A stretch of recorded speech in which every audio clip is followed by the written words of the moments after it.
What's up, everybody? Welcome back to Bingetown TV and our coverage of Jujutsu Kaisen. So, before we get into this episode, just as a These little episodes. these episodes, yeah, a reminder that we do two episodes at a time. This will be episodes 15 and 16, aka episodes 39 and 40, aka Fluctuations Part 2 and Thunderclap. And a last little reminder is that we've also just finished covering Attack on Titan. So if you're enjoying the anime coverage and you watch Attack on Titan, then you should go catch our reactions and review of the final two Attack on Titan episodes, movies, chapters, whichever term you would like to call them. We had a great time, great discussion. Dave and I at least liked the ending. We'll leave Alki's reaction up to potential spoilers, and you can find out what it is yourself by watching the episodes. All right. I'm not gonna comment. Yeah, no, leave it up for You're leave it not up for letting me debate. comment on that. Okay. Yeah, Yeah, leave it up yeah, for yeah. debate. Let the people figure it out what your opinion is on the podcast. Clickbait. Yeah, a little bit of that. So these episodes, a lot of fighting, which has been obviously Shibuya arc has just kind of hit the ground running in the past, let's say 6 episodes of just a bunch of brawls every episode. So this is going to be the conclusion. Episode 15. This is the conclusion of the Dagon fight. The cliffhanger of the last episodes that we covered was Toji coming through the hole in the domain that Megumi had created, which was like, oh my god, what a cliffhanger! And we had to wait 2 weeks to talk about it. And then the ending of the episode is obviously the return of Sukuna. So we'll talk about the whole Toji fight and Dagon fight right now. I'd say the floor is completely open. We can talk about literally everything. I think we talk about everything before they get out of the domain, and then we can talk about the events that occur outside of the domain, which I'm sure we're chomping at the bit to talk about. But I guess, just to give Toji his flowers of they say something of like something incarnate, just like destruction incarnate. They call His him fangs are like like always directed at the strongest. it's just like, oh my god. Oh my god. He's a savage, bro. Oh my god. I cannot contain the amount of excitement I had even just thinking about these episodes. It's great that we're now kind of doing these in two because it feels like so long since we've obviously talked about this fight. And honestly, I forgot that we didn't talk about this fight. So it's awesome that we can get to this point. I mean, what is there to really say? I mean, Toji is legitimately the man. I'm still so like, this might be recency bias, but I am like now torn between who I like more, Gojo or Toji. I legitimately we figured it would get that way for you. I legitimately cannot tell. I don't know what else to say, man. He's literally the strongest person besides, like, well, we'll see. I mean, but yeah.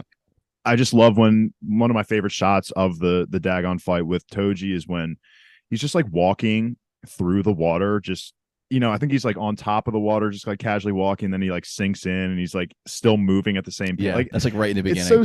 It's just like a subtlety that it was just so badass that he's just like, no matter, even if the water's like at his belly, he's just like moving forward to fight Dagon. Like nothing's gonna stop this thing, and he's just the man. I love it when he comes in. Okay. No, you're good. Go ahead. It's because he didn't have no curse energy that he fell into the water, right? Like he can't use curse energy to like stand on the water like Naruto characters can, is what you're saying, right? Yeah, and he wasn't like moving fast enough. Like once he's actually moving at speed, he can run on water. Because Dagon's even surprised. He's like, "Oh my god, he can run on top of water." That's so insane. I mean, yeah. I mean, the beginning when he comes in, it's like they ask Naobito Zenin. They're like, "Who's that?" And he's like, "It's a ghost." It's like, oh, and he just grips Playful Cloud and just throws Maki, and Maki's like, "I just lost a contest of strength like that." What the fuck? These weapons are 100% made for Toji. I mean, oh yeah, that's the whole point of them. I said last podcast episode, like these are Maki's like signature weapons. No, they're not. They are absolutely not. Dude, he fucking he just shapes them into fucking sharp crazy edges. So badass. He is so strong, and like Dagon is a strong ass curse spirit, and he works them, and he has no curse energy. I told you, bro, watch out for him when he was in the flashback, because he comes back. And what's crazy about it is it's not even him. He is a literal incarnation. I mean, you have to ask the question, like, if it was his real body, would he be even stronger? You know what I'm saying? And right. I don't know that's if actually he, interesting. That I is don't something that know. I've kind of thought about as well. I'm Yeah, not. like, I haven't been sure. It but It's doesn't just I feel like like it's the he's such a limited. design. Go ahead. yeah. I'm sorry. I like the outfit that he's wearing, like with that like loose sweater. It just looks badass. He's just so, and the black eyes does look pretty cool, I think. Yeah, yeah, they Because look it sick. adds an element of it's like him, but not really, you know? Mhm. Yeah. I Until mean, he even until goes later. Does he? underwater. He's literally fighting underwater. It's like Zoro and Fishman Island. Like he's Mhm. underwater with Dagon And and it's like just not still even comes out on limiting top. him. Yeah, it doesn't even matter. The shots that are great are when Dagon like summons all the piranhas. It's just like a laser beam of piranhas, and he's just fucking swinging the things Oh my around, just god. destroying them all. And then Yeah. Dagon, like I guess, thinks he gets the upper hand on him and like submerges him in the water. Uh-huh. Summons the two like aquatic like centipede Yeah. things that look really badass, and I'm just sitting here like this. I'm not even worried. I just there's Yeah, like, literally. Toji like he might eat this, but like I'm not even worried. I'm not even worried.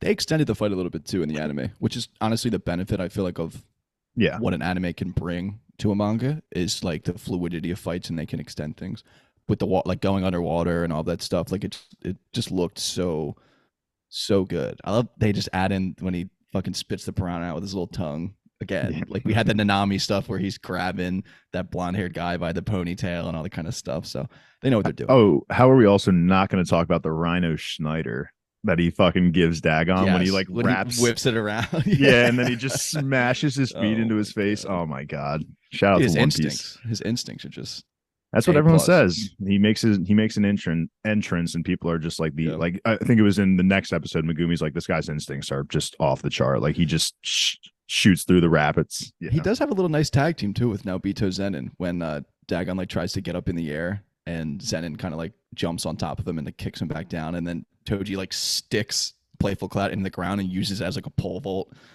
and then just stabs the fuck out of his face and collapses the domain.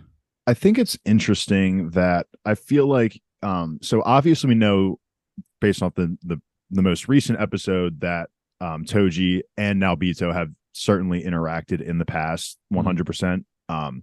So like looking back on this fight, Toji like I don't even think he noticed that was Naobito. Like I think he was so focused on just fucking up Dagon that he legitimately did not even care that Naobito was right there. Didn't have like anything to say to him. He was just his fangs are always directed at the strongest, and I think that's a good interpretation of that. Yeah, it's interesting too because they talk about why Toji can still be alive, kind of after this like seance thing of how like his like anomaly of the fact that he has no cursed energy. So like technically, there's no should, cursed like, energy to like collapse, evaporate. like when all the cursed energy of the host has evaporated, but like he overwrote the host's soul, so it has no cursed energy, and he's using no cursed energy. So it's just like those two anomalies combined together are just like it's just him kind of deal. But I guess his mental capacity and facilities do seem to be diminished, obviously, in some type of way. So Wait a second. Yeah, what you just said, the latter part of your statement. I thought he was like not really like his brain's not there, right? yeah, I would think for the most part it seems quite elementary because he has like the conversation a little bit with the old woman. He has a conversation, if you want to call it that. He says some words to Megumi, and he has like a little bit later on type of deal. So it Well, seems that was obviously like the severely final limited.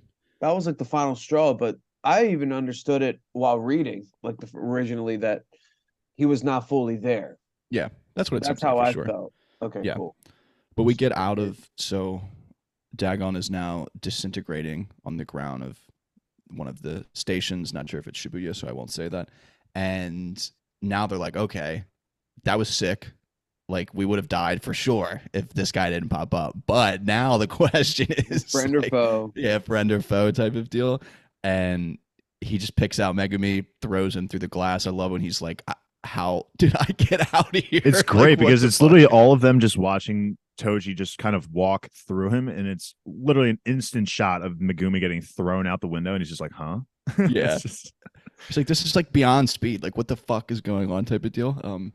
But back inside of the train station, we have these Jogo. episodes, man. Jogo get better shows and up, better. and I love the reactions to it because it's Nanami and Naobito Zen are like, you got to be fucking kidding me! Like this guy somehow is stronger than the motherfucker we just fought and barely beat, and obviously chaos ensues. It's just the speed. I love the displays of speed because they're all, they turn around and they're all worried about Toji, and it's just casually Jogo in the background just walking up, and then they kind of once I guess they sense his presence, they're just like, fuck. Like, and I gotta say, just love the respects that Jogo's getting here, because we've only ever seen him get his dick kicked in by like Gojo and Gojo, literally the strongest character. So for me, as just someone new watching, it's a nice reminder, because like, again, they showed it in the most recent episode. They said, how strong am I? Like in that flashback with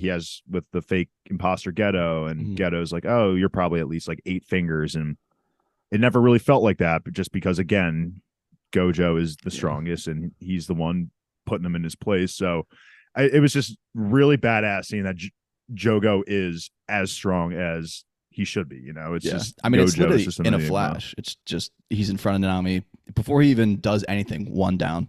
Yeah, the one tweet I saw was just that if Gojo wasn't at Shibuya, Jogo wipes everyone in Shibuya. And I completely believe it. I mean, maybe granted, if like the Toji didn't come back, like I would love to see that fight for sure. But Jogo easily, I think, wipes the floor with any of the Jujutsu Tech people. For sure. I mean, it feels like beyond Mei, like this is the strongest collection of characters we can get right here with Nanami, and obviously Naobito Zen has lost an arm, but these guys are the strongest characters that we have on our side at this point.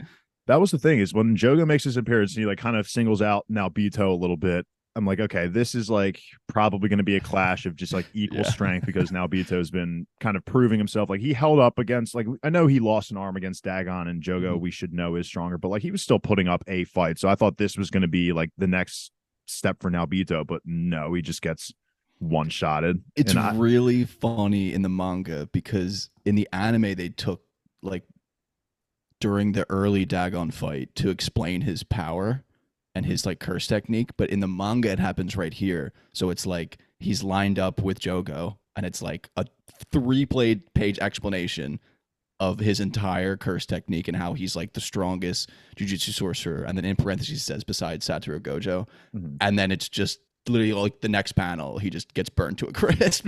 It's just like so it even further reinforces the Jogo's just like out of this world. Dude, it's so cool. That's what I've been saying since we started recording this manga anime. It's the power differentials are out of this world. I mean, you just see people get worked, and you wouldn't expect that. And like, Naobito Zenin got introduced, and he was touted as a very strong character, like Kyle just said, only for him to vanish literally in an instant. And Jogo is really strong, and I've been saying that, man. He is so fun to watch. He's so fucking fast. The magma power is so cool. You don't see magma powers often. I mean, it's always like electricity, water, ice, whatever, but magma, it's just like, true. Good call, Kyle. But it's like pure destruction, and you get to see it in action. It's so fucking cool, especially in the next episode. We'll get to that. So, Dave, what are you thinking about Nanami and Maki? Yeah, that was gonna be my next comment about this scene. Is that I 100% think that Nanami and Maki live. Now Bito's a different case. I want to assume that he also lives. I feel like they might have like last second done something that made have, but like because Nanami and Maki's shots are kind of like quick and they're not too focused on, but when now Bito eats it, it's like we see his charred crisp, versus Nanami and Maki we don't really see. So if I were to guess, just like right off the bat, like off the top of my head, I think now Bito's dead, and then I think Nanami and Maki live. But ideally, obviously, all 3 of them survive that blow. Yeah. They do have Jogo going up for like a second hit on Naobito. He has like his palm like in his chest. And then that'll will get us into the next part of this episode, the last part of this episode, which is then he feels the presence of Sukuna. And we learn that Mimiko and I don't remember the other girl's name, just because I know Mimiko because the other girl's just screaming her name in about 4 seconds, but the Naka or something like I can't something remember. like, yeah. I don't remember. Something with an H maybe, but Losers. essentially. So Dead. Jogo runs to where they're at. It's Yuji, who is slumped after his loss to Choso. They have fed him a finger of Sukuna. Jogo kind of, uses his technique on them. They use their technique, or the girl with the phone uses her technique to kind of save them. And fucking Jogo, we had the flashback, like you said, of like he's just maybe 8 to 10 fingers worth of Sukuna, but the plan would be if they fed 10 to him at once, then Yuji wouldn't be able to react quick enough, and Sukuna could probably take over his body, at least for a short amount of time. So what does Jogo do? Whips out a roll of fucking 10 fingers. Was it 10? We were wondering like how many exactly is that, because it was hard to count on the pan. And then before those 10, I think we were introduced, including the one that Yuji legitimately just ate. I think that brings us to 15 fingers. Yeah. I think that's what we counted at when Minaki watched. Yeah, I think so. I think so. We're missing a hand. Basically, we have 3 of the 4 hands. Yeah, acquired. And the casualness in which Sukuna like shows up is hilarious too, because Jogo like has an arm and then just like doesn't have a hand. Yeah, I was just, when I saw that happen, I was just like, oh, I guess he lost that. Not even like really thinking maybe like, oh, he lost it in the last fight. Yeah. And then it's like Sukuna. He thinks like the girls did it too. Yeah, he's like, it must be one of their techniques. Yeah. And then it's just him being back the fuck up, and they just jump back and breathe. I just love that. Dude, his presence, Sukuna's presence is probably it's probably like 10 G's, 20 G's of force just like on you. He's a force to be reckoned with. I love the voice change too. Of Sukuna voice. Yeah. Versus Yuji's. It's so much better. Also, like Yuji is a kid. I mean, he's a teenager, but they make Sukuna look like a mature adult. And I guess that's okay. That makes it okay for girls to simp then, because technically it's a high school body, but I guess if the being inside is like thousands of years old, then damn, I just validated a bunch of weirdos. Yeah, you did. But yeah, like you said, Kyle, like when they're just in their head thinking, is it okay to breathe? Like in front of this presence, like they're literally so worried that if they do anything wrong, including breathing, that this guy's going to kill him. And so, I just another great character. Just of course, my 3 favorite characters are going to be the 3 strongest characters in the show. Toji, like these 2 episodes, I think were much needed for Sukuna, but just because he's been dormant for however long it's been. Yeah. So it was a nice, just great reminders all around from, being like Jogo being strong, Sukuna being a player in all this and not really having a side. He doesn't support the cursed spirits, but he's willing to, I guess, listen to both sides and just have choose whatever side's going to be most fun for him. Yeah. And power on display here I love how, he gets Jogo for only putting on one knee. Like you think one knee's enough. He takes the top of his head off. The girls try to make a request of him and he just pops the one girl's head off, Mimiko's head off, and then the other girl tries to use her power and he fucking dices her into like a million pieces, and it's just like the overwhelming power. They did a great job of putting it on display. And then he lets Jogo get a taste though. Yeah, he does. And he does say, I mean, his kind of quote unquote goal at this point is that he's gonna kill every human in Shibuya except for one. I'm curious, Dave. He says it again too in the next episode. I'm just curious of who you think the one might be. Yeah, I've been kind of thinking about it. I mean, the first reaction was Gojo, but that I don't think would check out because, like, I don't think he should count if he's sealed. I think it's Megumi. Then it would have to be. I think the respect that Megumi put on his name in season 1. I think it would be him. I'm not too sure though. But very educated guess there, David.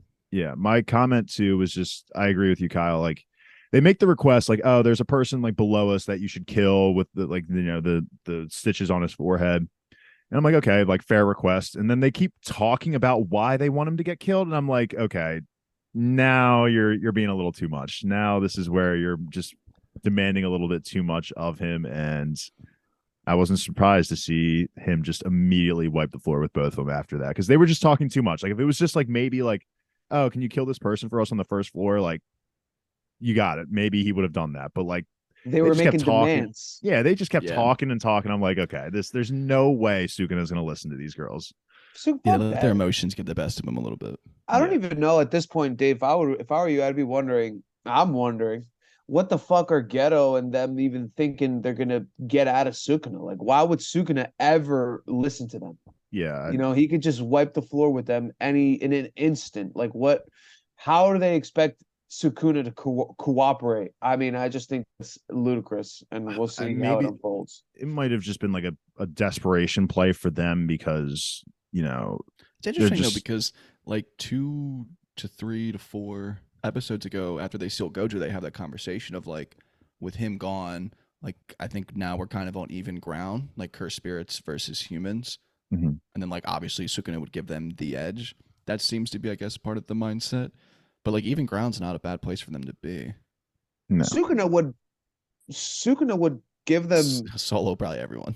Yeah, he would give them an advantage. Oh, I mean, now he is. Yeah. Now, I mean, like I would things say are Sukuna has his own individual faction versus. Oh yeah, he would cursed wipe the spirits floor. and humans. Yeah, I I'm think the sure. only person that could stand with him is probably Gojo. You Yeah. know, Yeah, and he's maybe sealed away at the moment. I Yeah, wanted and to that's what- ask earlier. Do you think Toji could give Sukuna like anything? Because I mean, that would be Toji fun, did man. lose to teenager Gojo. You know what I mean? And Yeah. I've seen I would say people he would discussing it probably lose, but- online. Like that's the one thing people want to see, and I think the majority of people, people who I guess really understand Jujutsu Kaisen say Gojo or sorry Sukuna.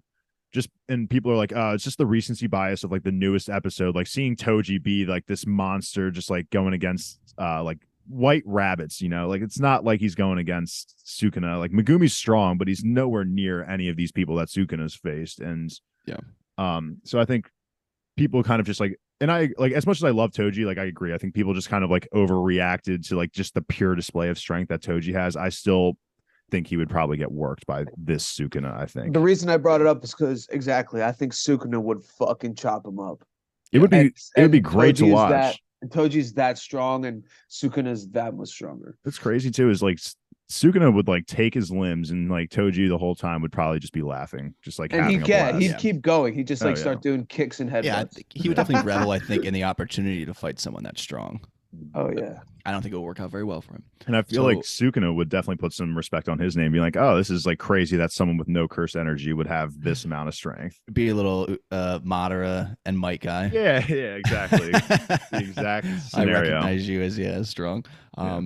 So moving into the next episode, obviously we want to talk about Toji and Megumi. We want to talk about Sukuna and Jogo. But before we do that, just to kind of lay a little groundwork on what else is going on in Shibuya. So we meet back up with Kusakabe and Panda. And Kusakabe, we just get a little more characterization of him. He's like, I don't want to fucking die. So like he's just throwing out excuses to get him and Panda to keep just like searching into every little corner so they don't have to run into any cursed spirits. I like that guy. Which is just a funny little thing. And they end up running into what we learn at this point. And obviously we're introduced to them, some of them in movie 0, but kind of Geto's disciples. We get a little bit of a flashback essentially. So we have the guy with the eye patch, we have a blonde girl, we have the 2 girls, the young girls who we just saw get murked by Sukuna, and then we have LaRue, I believe is his name. They just have kind of about like next step type of thing. Not a huge deal. It just is like there's a little bit of disagreement within Geto's disciples about what to do next. They're going to go on their separate ways. We meet the eye patch guy and the blonde girl. Their separate way is running into Kusakabe and Panda, and we'll meet back up with them. I don't know if there's any takes. My only take is that meeting them or anything, but yeah, the guy with the heart-shaped nipples, definitely looking forward to seeing him fight, obviously, because like he yells, and that is alone enough to like crush the ground beneath him and like kill the flies that are also like that. So I'm looking forward to heart-shaped nipple guy fighting. What was I think I couldn't not look at it. Like we're getting like a back shot of like one of the girls, and it's just nipple. That's just a heart.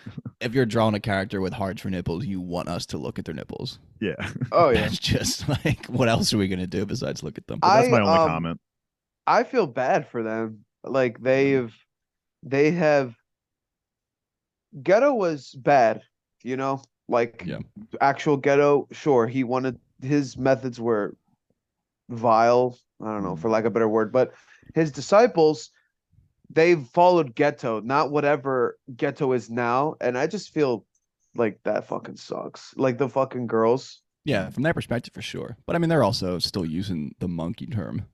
That was And it's also like, all right, suckers. that was definitely a flashback though, right? Like the girls like didn't Yeah. somehow survive, right? No, that was like, I guess, kind of, it looked like a little bit of a meeting, like pre anything that happened at Shibuya. Right, just kind of Like- discussing like, yeah. Yeah, like what should we do as a group? And then it's like, we don't see eye to eye. Let's split up.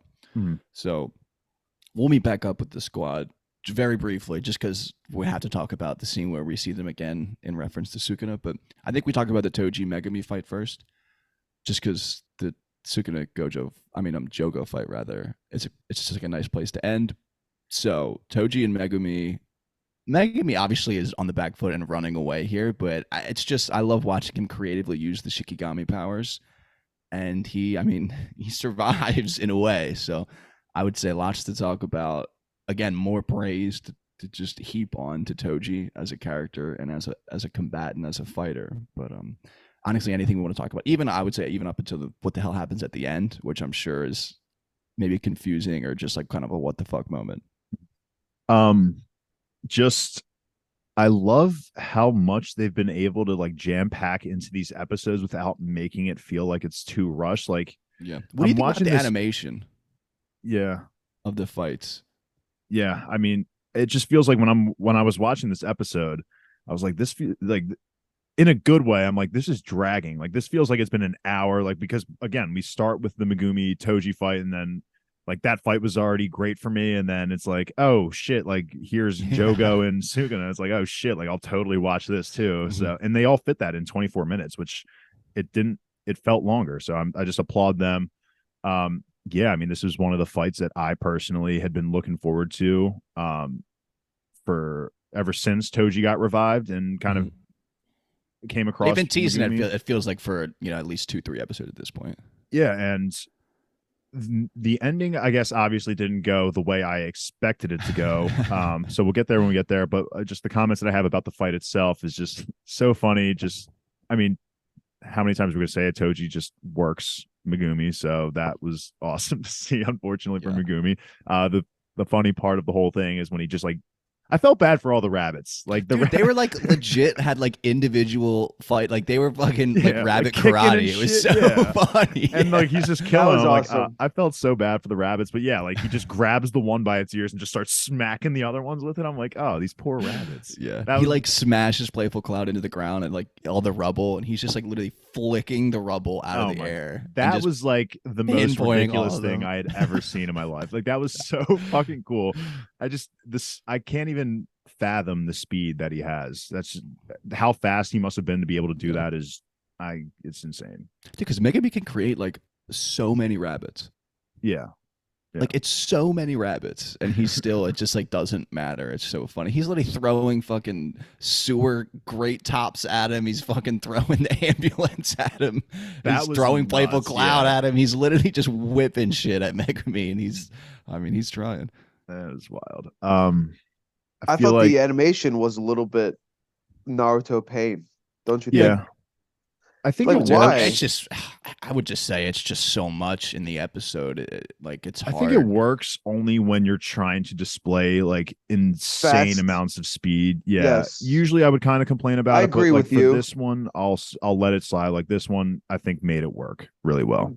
Okay, like I'm gonna let it slide because the content's so good, but maybe the people on Twitter like this is a freaking really highly anticipated anime, and the quality is just like not there. It's funny because it's kind of weird. It's funny because I agree with you. Like this isn't my type. Like this isn't my preferred type of animation. But it's funny because I've actually seen on Twitter that people say this is like one of the best animated fights of the year, and I don't even. That too. I was surprised. I don't think it comes close to anything Demon Slayer's done. Honestly, like the main fights of Demon Slayer. Like I mean, again, the magma shooting through the like again the fight scene. Yeah, the fight scene works really well. It's just not for me. Like this animation, I'd rather be able to like see what I'm looking at rather than just seeing like blobs of images move fast.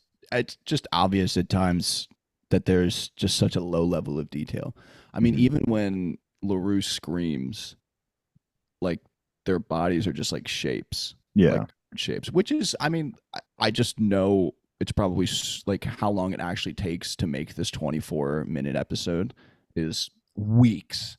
So I would agree, Dave. I think it's easy enough for me to just kind of headcanon, like it's just all happening so fast. Like I said, it doesn't take away from the content. I just find it surprising. I find it surprising. This is like a big. Also, the Yuji Chozo fight was like close combat, very detailed. Like the line work was detailed. Like. So why is it so inconsistent? That's just kind of maybe that's the question. Yeah. Maybe they have, they probably have certain crew, like they have 2 crews animating. I can't imagine like one person or different directors. They do that. They do that. Yeah. So it's just it's interesting. It's just worth, I think, noticing. It's noticeable. Yeah. Oh, I mean, noticeably different animation than the Yuji Chozo fight for sure. Yeah. I think it's so like, I mean, to wrap up, like kind of like get to the conclusion of this fight. I just think it's awesome that Megumi has now been recognized by the 3 strongest characters in the show. Obviously he's been recognized by Gojo. He's been training with him, so Gojo obviously recognizes him.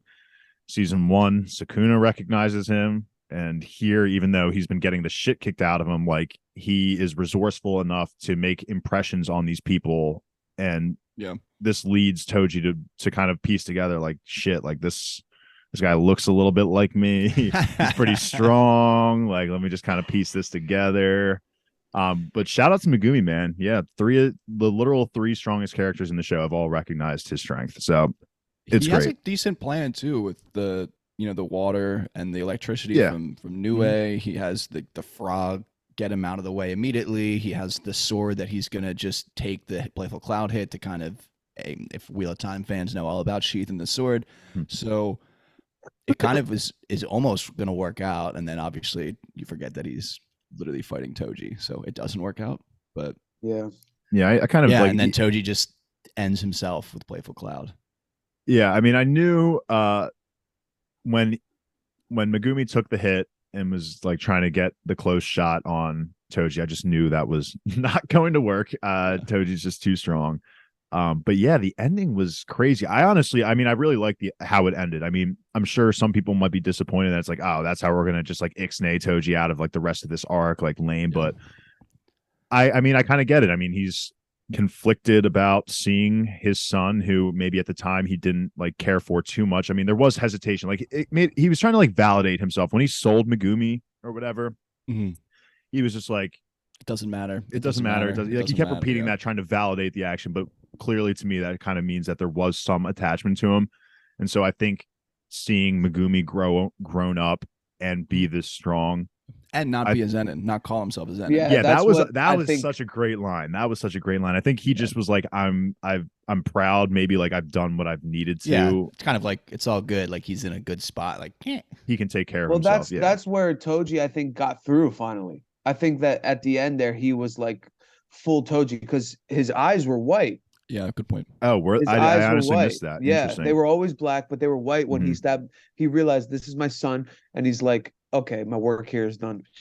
And that was it. And I think that goes into what you guys were talking about earlier with like how much mental capacity, I guess, does he have at this moment. I think, again, there probably wasn't any, but then once he got like a clear look at his son, that kind of just like snapped him back to who I think so. He was. That's like how his I think. full memories, and then he's like, okay, done. Well, it's funny, dude. The manga is there's no fight. They do not fight. Toji takes him outside, and then they kind of square up and look at each other, and then he has that memory, and then he just kills himself. So this was probably like a way better treat for you guys to actually and see Megumi this. just stands there, is like, what the fuck just happened? Yeah, like imagine just getting thrown out the window, and then like you're about to square up with like this dude who you think is just going to kill you, and then he just kills himself with like out a word. They do not fight. Yeah, I feel like that was definitely a treat for manga readers then, because I absolutely loved that fight, and I feel like if I was reading and I didn't get that fight, I feel like I would have honestly felt a little shortchanged. But I guess that's part of the joys of being able to watch the anime. Yeah, I didn't feel shortchanged while reading. I'm sure. I mean, it was definitely cool watching it. I guess I'm only saying that because I have the knowledge of Yeah, now knowing you that know they that fight in the yeah, anime. there was a and fight. Yeah. Oh yeah, I get it. But I I have a mean, question, a general question just about this sort of decision making, like when they decide to like um when they decide to add in a fight, like canonically it could have happened, but it didn't. Do you think the author signs signed off on off that? on it. Yeah. that's interesting. I guess I'm not sure of the process. I mean, you guys have I would assume in they the past. consult in some way. Yeah, I feel like in the past you guys have mentioned like Jujutsu Kaisen seems to do this more than most animes of small scenery addition changes. I think the one that comes to mind is when was it Mei Mei and buff And guy play ping pong, but like in the manga they don't play ping pong or something like that. You know what I'm No, talking they about? play ping pong. There's, I mean, I think there's been discussions that we've had in the Yeah, past where like they we've add definitely had scenes, some discussions about them adding things. and I feel I like don't know it though. I must wonder. be signed off by the like. in the beginning of the I feel like season, they they they have to changed the intro a little bit. Sorry. Yeah, No, you're good. They have to storyboard the episodes like weeks in advance because it takes so long, I would say, to animate things that I'm sure there's enough time that if they're going to make a big change, maybe they run it by. Although I don't really know. That's a very interesting question. maybe to they think about. just are. Maybe they're also just the freedom they have. They're just Yeah. like we know 'Cause, this like, is going to be a good thing. but it's- Expanding it into like One Piece or like Naruto, like there's so many episodes that aren't canon that it feels like maybe they just have a little bit of free reign Mhm. to do things. Like there's no way Otis checking every box on like every filler episode that they make of And One plus Piece. in One like, Piece too, like flashbacks just reoccur all the time. Yeah. Whereas in the manga, you know, we might get one flashback and it won't be like referenced or seen again. Whereas in the anime, to make things more emotional, you know, they'll flash those scenes Mhm. again, but we don't. Yeah. Fuck that. All right. So moving into, I mean, you could call this the main event, the main course, the entree. It could even be dessert. Just The meat and potatoes. now, No. bro. This is like the nice eggplant rollatini. Oh So, my god. so No, that sounds good. Sukuna versus Jogo. Just, I mean, clearly very one-sided. Sukuna kind of enjoying himself, his newfound freedom in Yuji's body, and I mean, Gojo just gets work nonstop.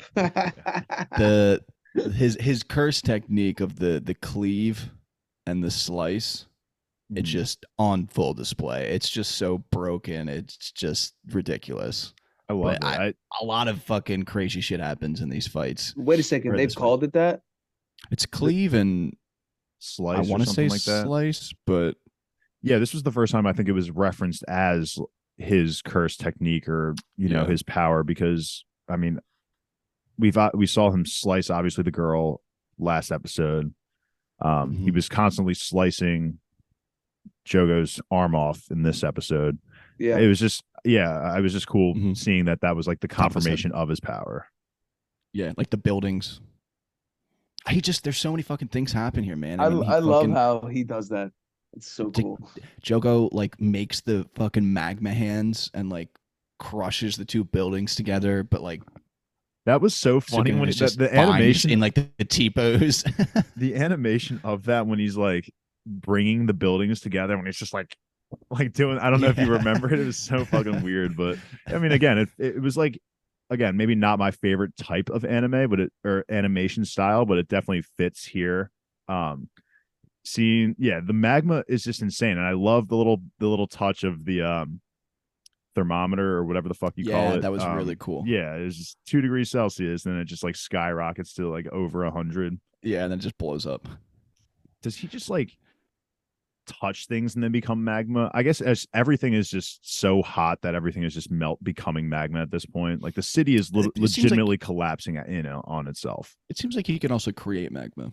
That's what I thought too. And I also love like the bugs. I mean, it doesn't really make sense how that like bugs tie in with the magma, but I just love that he can like summon these mosquitoes that just like rapid fire machine gun like explosions at people. Like I think those are really cool. Yeah, I mean, it didn't really The matter, T though, pose is because really funny, Sukuna's and then the it's goat. just T pose, and then just gone. And even Jogo, who we know is the fastest curse spirit, is just like, "Fuck, where'd he go?" Yeah, I like that too. That like POV of like whipping his head around to like see where he could possibly be, and he just grabs him by the face and just puts him through. I This was like love very when they do unique. that shit. This was a like very unique animation when he's like throwing him through the building and like he's like kicking him almost like a soccer ball. Like that was.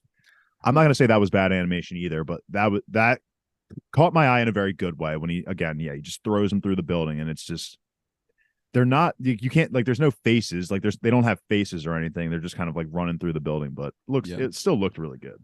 Yeah. I love the aftermath of when he palms his face and puts him through the skyscraper, like down into like the underground basically, and like his jaws like just like hanging off. I just thought that was like a fun little detail. And then Jogo just gets like real pissed and creates that huge meteor. This was so fucking cool. We flash back to base to Kusakabe Panda and all them, and Kusakabe's like, yo, like there is some insane shit happening. Like we all need to just get out of here. And they're like, no. Yeah. And then Sukuna shows up and he's like, if any human moves, I'll kill you. That was just I honestly thought Kusakabe was dead. I thought he was gonna run because he's saying not yet. The hands are about to clap, and he makes like a small step a little bit, and I'm like, this guy's dead. But thankfully, they time it exactly to the clap that him and Panda. And I just love those like Naruto style animations of when people just like vanish and they're like the smoke clouds there. Yeah, they were. Just when they were frozen, it's because Sukuna, came through. Panda's face was hilarious. Panda's so good. I love it too. I love when earlier when she's like, like make a decision. I hate indecisive men, and he's like, well, I'm a panda, so she must be talking to you. I just love when he pulls. He is a great comedic aspect, and he's strong too. Like we know that he's strong. Yeah, he's pretty cool. You know what? I think this was the first time I don't know, maybe we knew before that Kusakabe uses the new shadow style. I feel like we've talked about it. I feel like I don't know if we've actually seen it. Yeah. Well, I guess he technically hasn't used it yet. But yeah, obviously very similar to the techniques the blue-haired girl uses. Blue chick. Yep. But yeah, just I hereby. Oh my god. I hereby forbid every person in 100-meter radius from moving until I say now. It's just he just commands the room and just you have to just listen. The moment he steps into the room, you have to do immediately what he says, and the tension of it just coming and him just slowly clapping. He just doesn't give a fuck, and everyone's freaking out. He just loves to have fun with people. He loves toying with people because he just knows he can do literally whatever he wants. Thank God. So I think Kusakabe and Panda, I'm assuming, obviously make it out of there. And I think if I had to guess, I would assume the other two people that were attacking them are not going to make it. I think they're dead. Like the ghetto subordinates, I think they might be dead. I mean, that explosion was pretty big. That fireball was fucking huge. I mean, we see the aftermath of it is Sukuna and Jogo kind of, they square up in just the molten ruins of everything, basically, in Shibuya Square, because there's so many buildings that have fallen at this point. And I have to be honest, I don't remember all that in the manga much. My reread, I literally got to the chapter right before we started recording, and I was like, probably just hard to draw stuff like this, honestly. Just like the utter devastation. Speaking of drawing, I mean, they do like the let's have like a battle firepower thing where Sukuna just starts using fire techniques. This is when Jogo's like, oh, I thought his curse technique was cleave and whatever it is, slice or dice or whatever it might be. And the shot of him like pulling it with the arrow is like one of my favorite manga panels. Like, it's so well drawn, and they nailed it in this. It just looks so fucking sick. And I'm glad that you say they nailed it. So I will say that I've seen a lot that people like say that this is one of like the hardest manga panels in Jujutsu Kaisen is him doing the fire technique here.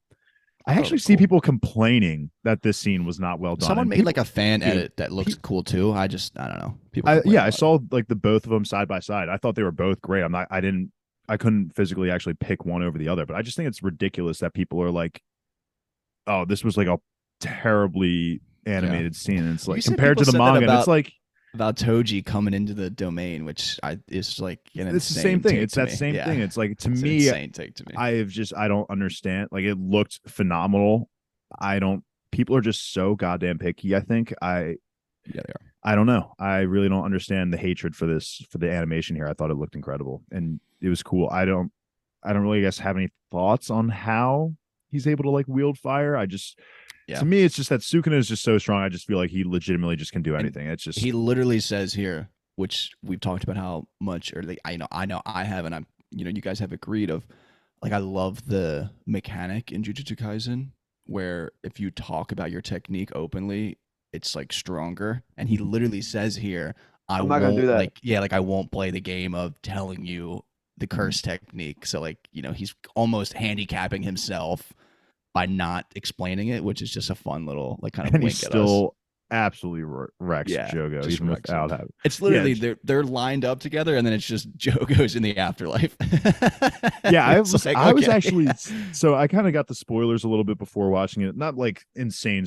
Nothing's really like, I guess, too much of a spoiler at this point. They're all just like fighting for the most part. But like I saw the spoiler where it's Sukuna telling him like, "Don't worry, you're strong," and the comparisons of back to when Gojo said it that he was weak in season 1. Again, cool full circle moment here, but I guess I thought based off just seeing that one line that you're strong, my head before watching, I just made the assumption that okay, he's recognized Jogo is going to live, and then I just see his like torch body. I'm like, holy shit. I appreciated the recognition from Sukuna too. Oh no, 100%. He starts to cry, and then he's like, "I don't know, what's this?" And Sukuna literally goes, "I don't know," which is that's so great. My only obvious comment will be the moment that Jogo has with Hanami and Dagon in the quote unquote afterlife. He makes it sound like cursed spirits almost can be reincarnated. They won't have any memories of their former lives. They've talked about this before too. Okay, I guess it's just something that I forgot about. But after seeing Sukuna recognize him and after seeing this scene, I just don't think, for some reason, I'm just latching on to the idea. I just don't think this is it for this squad. I mean, this is a very nice moment, and if it was the last moment of all three of them, I think it was really beautiful. Him seeing Dagon and Hanami and just being like, we did what we could. It's in the hands of Mahito now. I feel like it's also rare you get a moment like that for like the villains in a series or a show. Yeah, like I feel like you rarely get this. So I just don't think it's the last.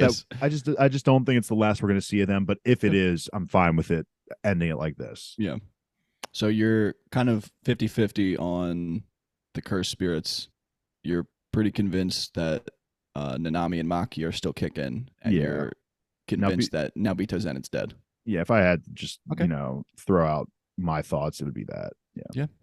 I mean, and listen, obviously there's no pressure to be right or wrong, and no one really cares. How much have they I just going into this like reincarnation thing, like when was that first brought up?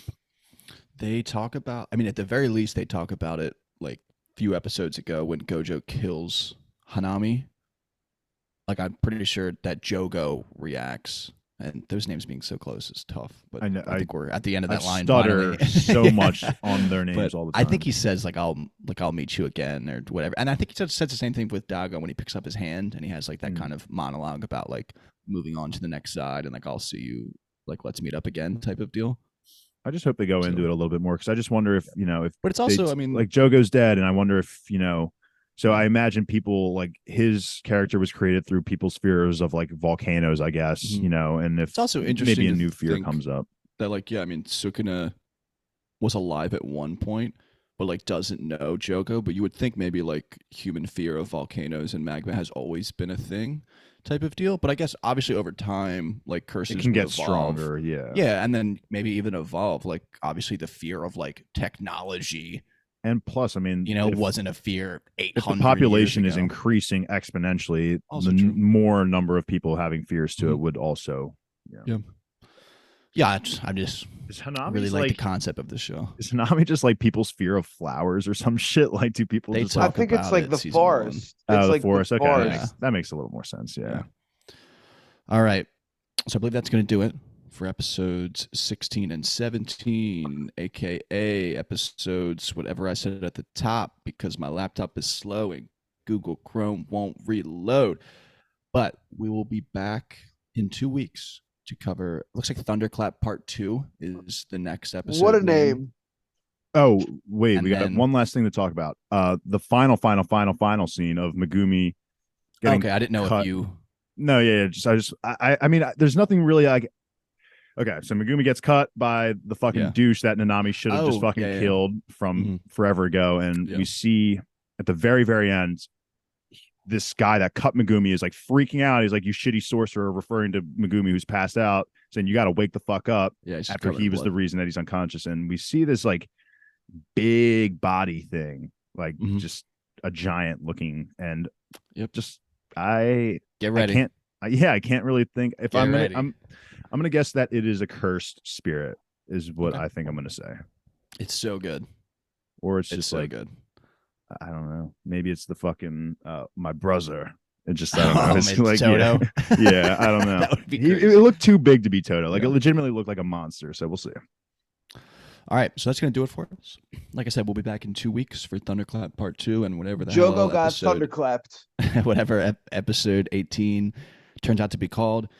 Also, like I said at the top, check out our Attack on Titan coverage. If you watch the show and you like what we're kind of doing here with the anime type of stuff, we're also covering, Invincible. We just wrapped up Gen V as well.